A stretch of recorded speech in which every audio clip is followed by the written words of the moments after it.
Good day, everyone. I'm Larry Hart, and I will be your reporter for today. Our report is all about reflexive, modulation, and movement skills. So, let's start. What is a reflex? A reflex is a stereotype, involuntary, automatic, and usually rapid responses to stimuli. They are termed reflexes because they mainly occur in a stereotype, involuntary, and usually rapid fashion movement. In this section, compensation, which are important to lower-level reflex processes between muscles and spinal cord. They are the reason for a muscle force being automatically adjusted in response to a sudden demand. Let's proceed with types of compensation, but first, I will discuss the electromyography. An electromyography is a method for recording the electrical activity in a muscle or group of muscles. For example, putting needles into the muscle to measure the activity. Types of compensation. First is M1 response with a latency of 30 to 50 milliseconds. Second is M2 response with a latency of 50 to 80 milliseconds. Third is flavored reaction with a latency of 80 to 120 milliseconds. And lastly, M3 response with a latency of 120 to 180 milliseconds. When we call latency, it is defined as the time from the added load after the start of a modified electromyography. Next, we will know the types of compensation. First is M1 response. It's one of the most rapid reflex underlying limb control, sometimes referred to as monosynaptic stretch reflex. This response occurs between 30 to 50 milliseconds after load is added. Very brief activity, prompted when a load is unexpectedly added.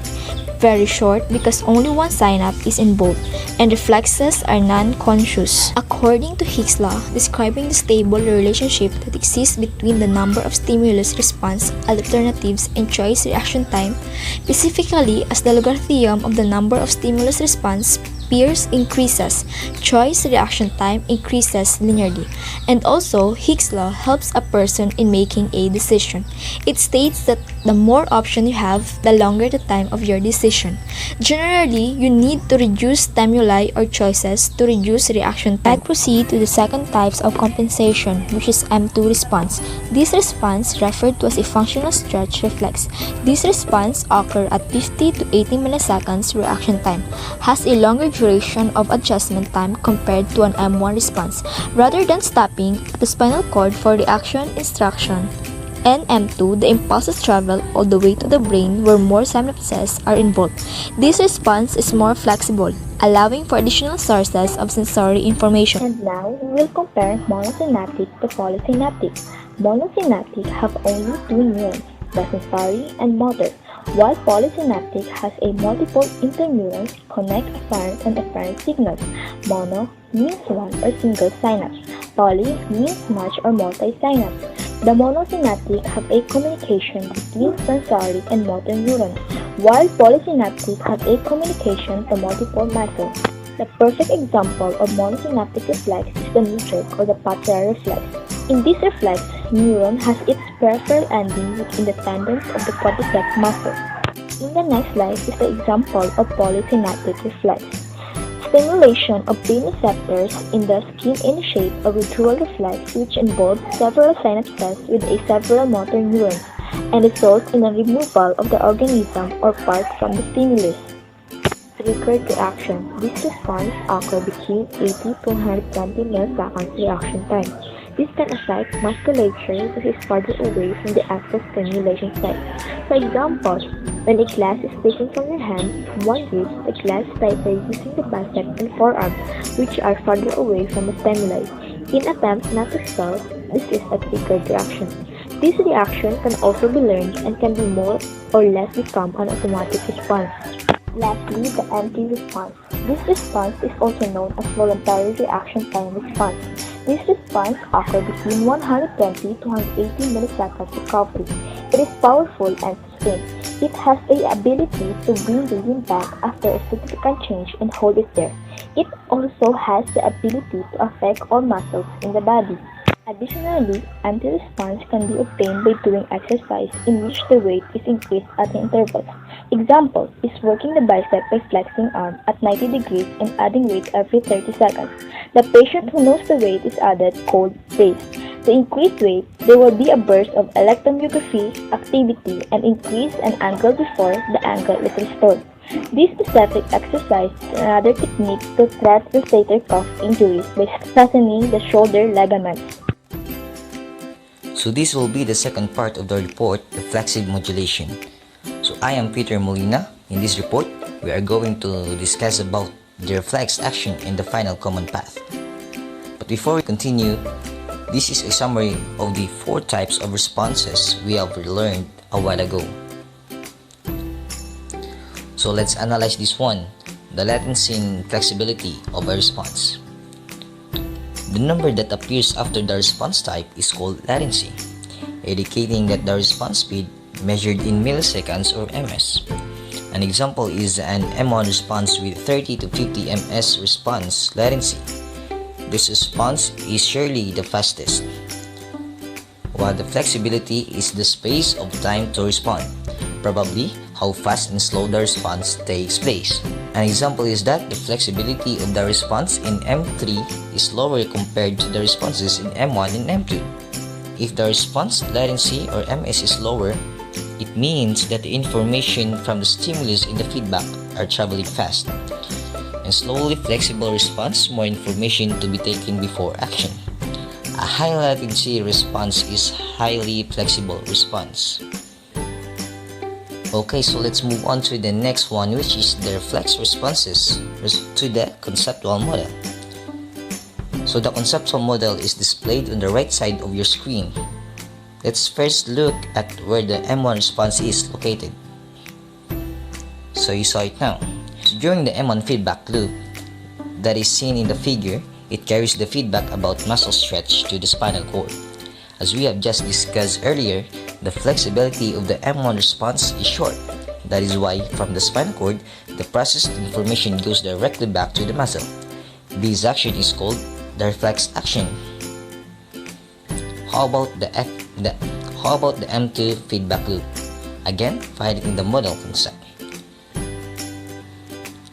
So the M2 feedback loop has different information from the M1. It carries information about muscle force, joint position, and body position. The process will pass through the higher center of the brain or the motor program where the formulation of action emerges and will relay to the spinal cord back to the muscle levels.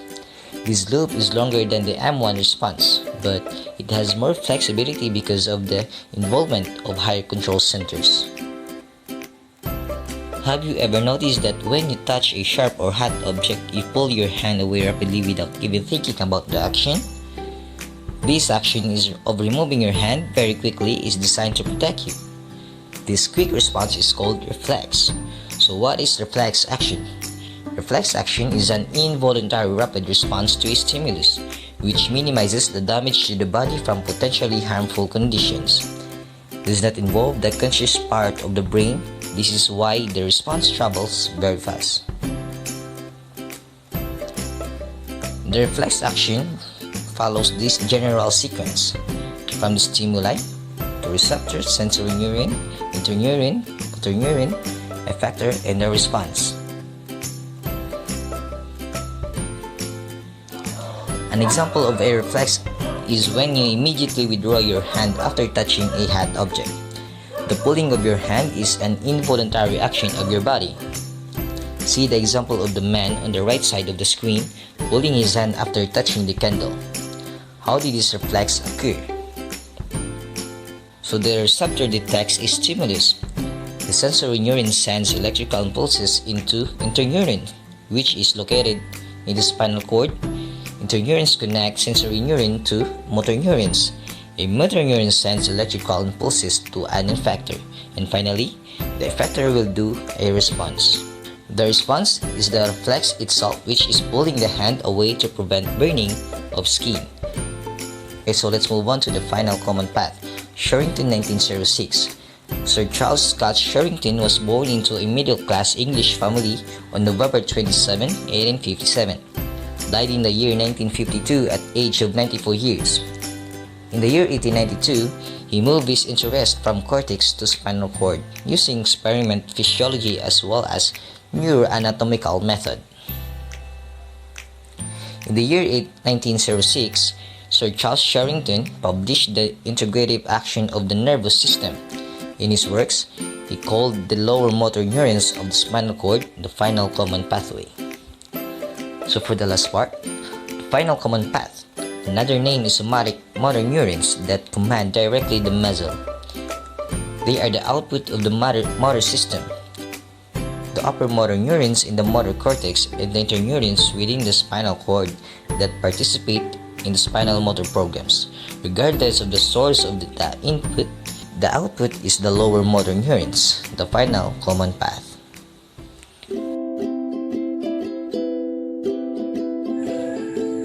Good day, everyone. I am Lovelia Garcia, one of the reporters for Unit 3, Lesson 2. In addition to the reports of my groupmates about reflexive modulation in movement or the types of compensations, now I am going to discuss the loops within loops. Loops within loops. If a loop exists inside the body of another loop, a loop within a loop, an inner loop within the body of an outer loop. It is the feedback or feedback loops of responses when the unexpected variation of load is being experienced. For example, the M1 response operates between the muscles and the spinal cord, exerting its influence on the control of muscle length when the performer experiences an unexpected variation of load. The loop of M1 response does not have access to higher order information about the goal of the task, but rather is restricted to hold the muscle length in constant. Number 2. The M2 response operates between the muscles and the motor program. M2 response is same with the M1 response. They are both insensitive to the status of goal achievement, but this response faithfully attempts to hold muscle force and length constant and carry out the planned movement. Number 3.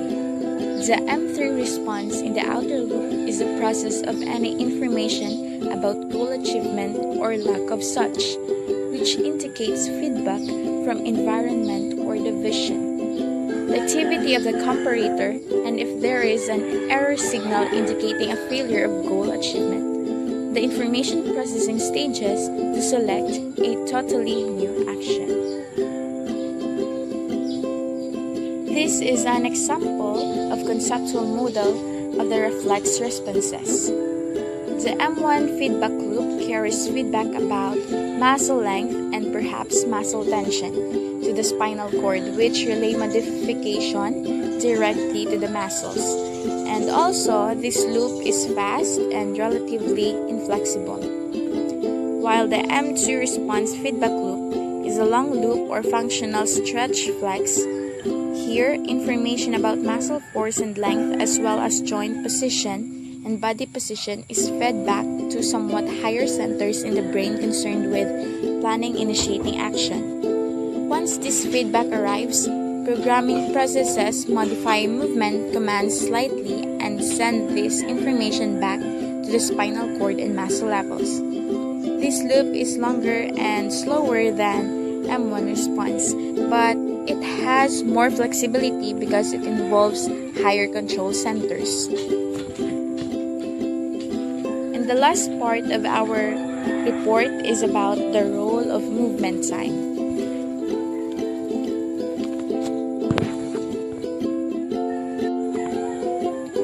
Time is one of the most important variables influencing our movement control. We have examples there stated.